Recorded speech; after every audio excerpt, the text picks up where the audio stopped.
ভাই আনবিলিভেবল। আমি হাঁটতে হাঁটতে এখানে একটা ওয়াটার পুলের কাছে এসে গেছি।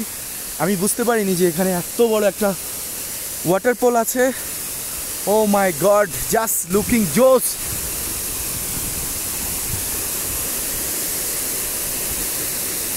ও মাই গড, সিরিয়াসলি অনেক সুন্দর, অনেক সুন্দর, সিরিয়াসলি অনেক সুন্দর।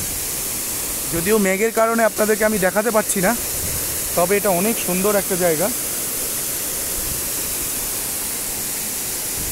চারদিকে মেঘে আচ্ছন্ন করে আছে। এখন কিন্তু দুপুরবেলা, একেবারে দুপুরবেলা, একটু আগে রোদ ছিল, আর এখন চারদিকে মেঘে আচ্ছন্ন করে দেখাতে কিন্তু বৃষ্টি হচ্ছে না। আপনারা যদি মনে করেন, আমি আপনাদেরকে একটু দেখাই। দেখেন, এক ফোঁটাও বৃষ্টি হচ্ছে না, বৃষ্টি হচ্ছে না, শুধু মেঘে ছেয়ে আছে পুরো হিলটা, পুরো পাহাড়টা মেঘে ছেয়ে আছে চারপাশটা। আর এই ওয়াটারফলটা এত দারুণ, অনেক বড় ওয়াটারফল, আপনারা দেখতে পাচ্ছেন অনেক বড় একটা ওয়াটারফল।